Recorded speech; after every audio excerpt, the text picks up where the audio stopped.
नमस्कार दोस्तों, स्वागत है आपका आपके अपने YouTube channel 3 point classes.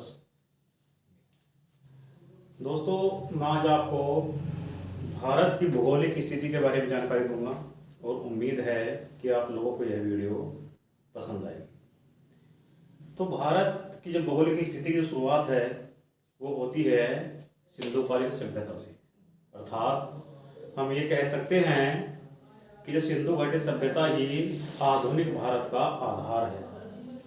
Bharat में जब सिंधु घाटी सभ्यता आई तो उस वक्त जो है कुछ लोग बाहर से आए, जैसे कुछ लोगों के अलग अलग मत हैं। कुछ लोग ये कहते हैं कि जो सिंधु घाटी सभ्यता को बसाने वाले लोग हैं वो भूमध्य सागरीय क्षेत्र से आए।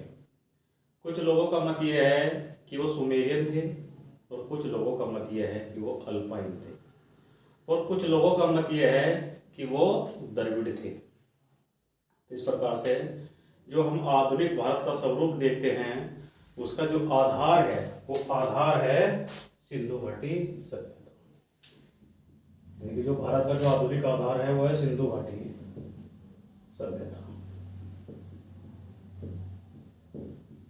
तो जब भारत में विदेशी आए तो उन्होंने अपने ही अकॉर्डिंग भारत का नामकरण किया।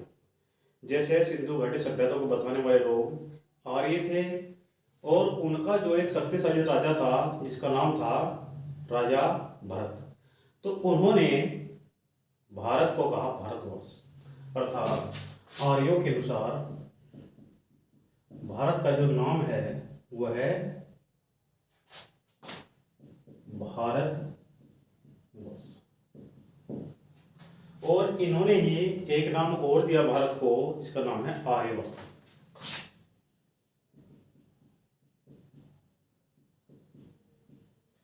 उसी प्रकार और भी विदेशी भारत में प्रवेश किए हैं और उन्हीं के नाम पर भारत का नाम भी नामकरण हुआ। जैसे अगर मैं यूनानियों की बात करूं तो यूनानियों ने भारत को कहा इंडस, अर्थात जो उत्तर पश्चिम में जो नदी बहती है उसका नाम है सिंधु नदी। तो उन्होंने सिंधु नदी के नाम पर ही जितने भी विदेशी आए हैं वो सिंधु के नदी के नाम पर ही भारत का नामकरण किया। यूनानियों ने सिंधु नदी को कहा इंडस, अर्थात हम कह सकते हैं कि यूनानियों की जो देन है भारत के नामकरण में वो है इंडस, अर्थात इंडिया। उसी प्रकार जब भारत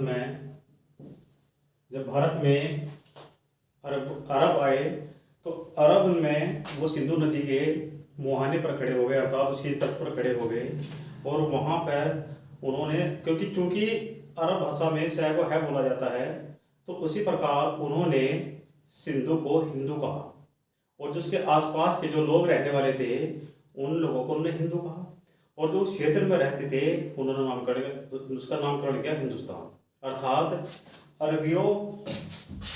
अरबों ने जो नाम दिया वो दिया आपका हिंदुस्तान। उम्मीद है ये चीज आपको समझ आई होगी, यानी कि जो भारत का आधुनिक जो आधार है वो सिंधु घाटी सभ्यता है। आर्यों द्वारा नामकरण किया गया भारतवर्ष और आर्यवर्त। भारतवर्ष जो नामकरण किया गया उनके जो राजा थे महाराजा भरत, उन्हीं के नाम पर इसका नाम भारतवर्ष रखा गया। यूनानी जब सिंधु नदी के पास आए तो उन्होंने सिंधु को इंडस कहा और उसी के नाम पर भारत का नाम इंडिया रखा गया। अरब जब भारत में प्रवेश करने के लिए आए तो सिंधु नदी के तट पर खड़े हो गए और उन्होंने सिंधु को हिंदू कहा, चूंकि अरब में सै को है कहा जाता है। तो उम्मीद है कि ये चीज आपको समझ आई होगी। अब हम पढ़ते हैं भारत के पड़ोसी देश। देखो, भारत के पड़ोसी देश जो कि मैंने पहले लिखे हुए हैं पाकिस्तान, अफगानिस्तान, चीन, नेपाल, भूटान, म्यांमार, बांग्लादेश और श्रीलंका। यहाँ पे है आपका अरब सागर, यानी कि भारत जो है 3 ओर से पानी से घिरा हुआ है, इधर से और यहाँ पे आपका हिंद महासागर। तो इसलिए भारत को प्रायद्वीप भी कहा जाता है, यानी कि वह क्षेत्र जो पानी के 3 ओर से घिरा हुआ हो उसे हम प्रायद्वीप कहते हैं। तो भारत कि जो है, अब हम ये लंबाई चौड़ाई देखते हैं, यानी कि उत्तर से दक्षिण, पूर्व से पश्चिम लंबाई चौड़ाई इसकी है कि नहीं। अगर मैं बात करूं भारत का सबसे उत्तरी बिंदु, इसे कहते हैं हम इंदिरा कोल। ये भारत का सबसे उत्तरी बिंदु है जो कि जम्मू कश्मीर में स्थित है।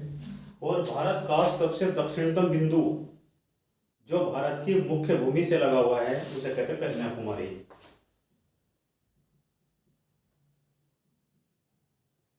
उसी प्रकार जो भारत का पूर्वी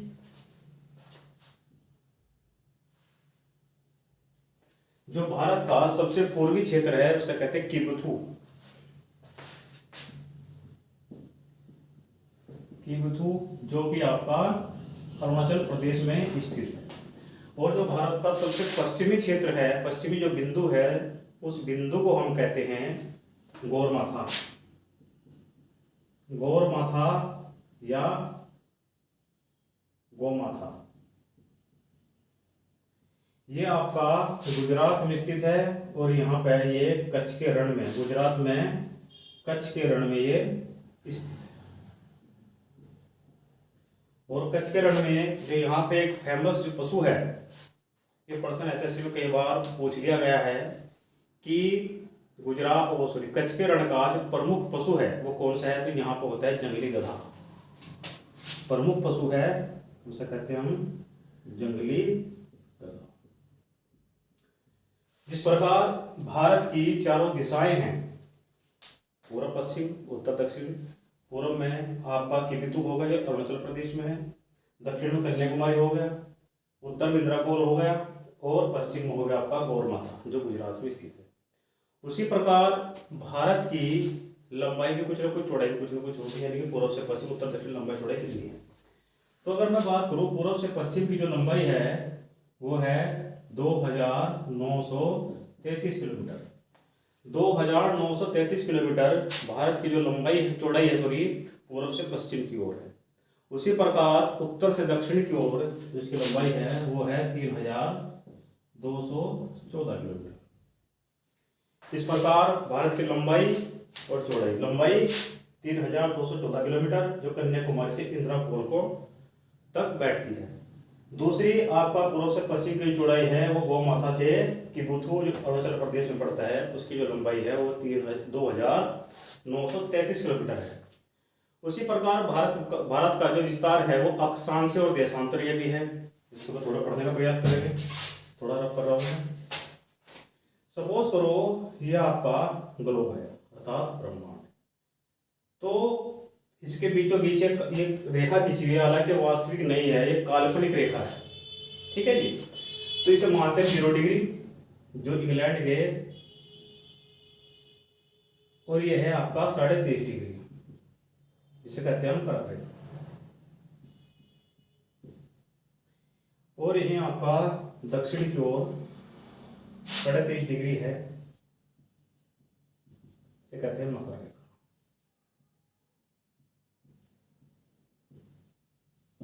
मकर रेखा।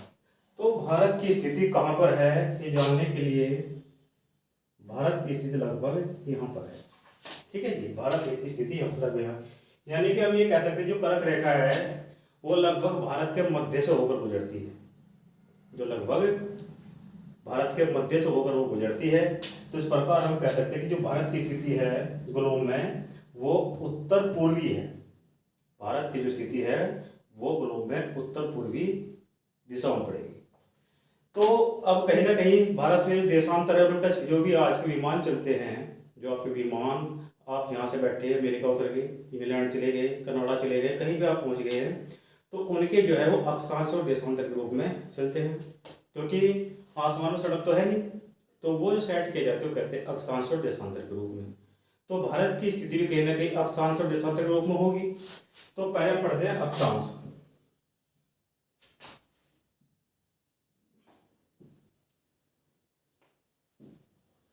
देखो भारत का जो अक्षांश से जो विस्तार है वह है आपका 6 डिग्री 4 मिनट,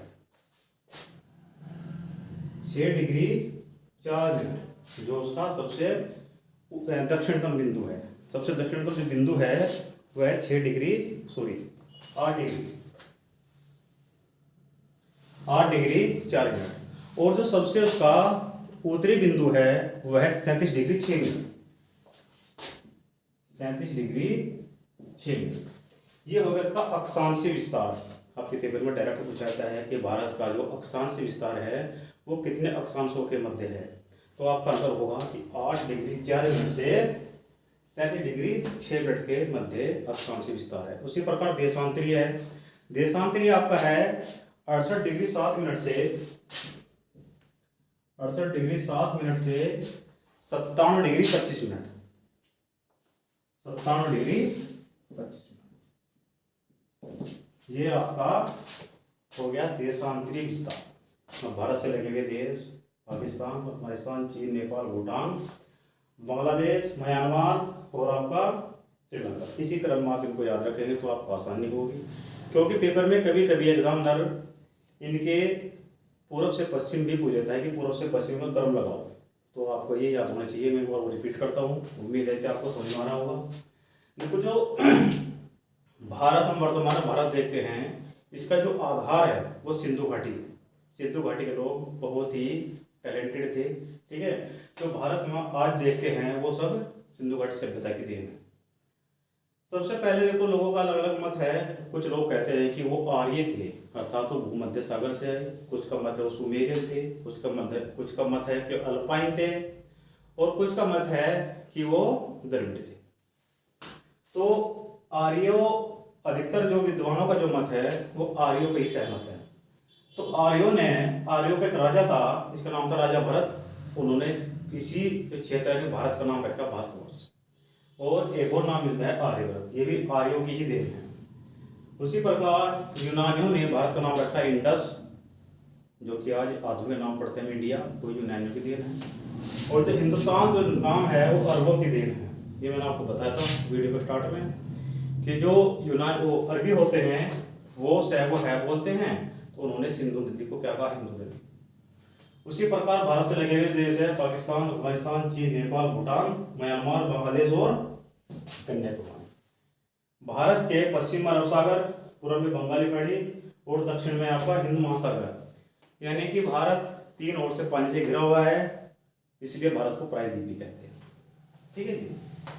तो अब इसका अक्षांश और देशांश, अब इसके जो उत्तर दक्षिण में जो आखिरी बिंदु हैं, पश्चिम में गोरमाथा गुजरात में पड़ता है, पूर्व में किबुतु अरुणाचल प्रदेश में पड़ता है, उत्तर में इंद्राकोल और दक्षिण में कन्याकुमारी।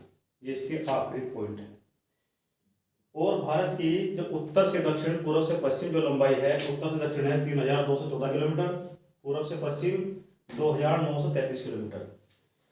भारत का जो आखिरी पॉइंट माना जाता है वो माना जाता है आपका अंडमान निकोबार में, जिसे कहते हैं इंदिरा पॉइंट। ठीक है जी। इंदिरा पॉइंट के 2 और नाम हैं, जिसे कहते हैं पार्सन और पिग्मेलियन द्वीप।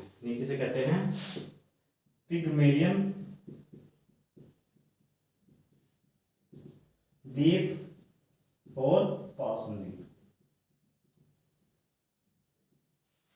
2004 में जब सुनामी ने पूरे जापान को तबाह कर दिया था, तो उस वक्त ये आपका जो इंदिरा पॉइंट है ये भी डूब गया था। और एक बात, इंदिरा पॉइंट हमारा आखिरी पॉइंट है, और इससे होकर के 6 डिग्री 45 मिनट की जो अक्षांश हो जाता है, जो अक्षांश है वो 6 डिग्री 45 मिनट से होकर गुजरता है, ठीक है। एक प्रश्न पेपर में बहुत आता है क्या, कि जो ये भूमध्य रेखा है, इस भूमध्य रेखा से भारत की लंबाई कितनी है, यानी कि यहाँ पर कहीं भूमध्य रेखा है, उससे लंबाई पूछते हैं, इससे लंबाई कितनी है, यानी कि भूमध्य रेखा से भारत की स्थिति कितनी दूर है।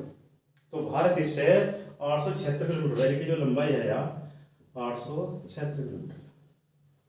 उम्मीद है दोस्तों आपको पसंद आया होगा। इसी तरह मैं कल फिर आपको एक नई वीडियो प्रोवाइड कराऊंगा जो इससे आगे होगी।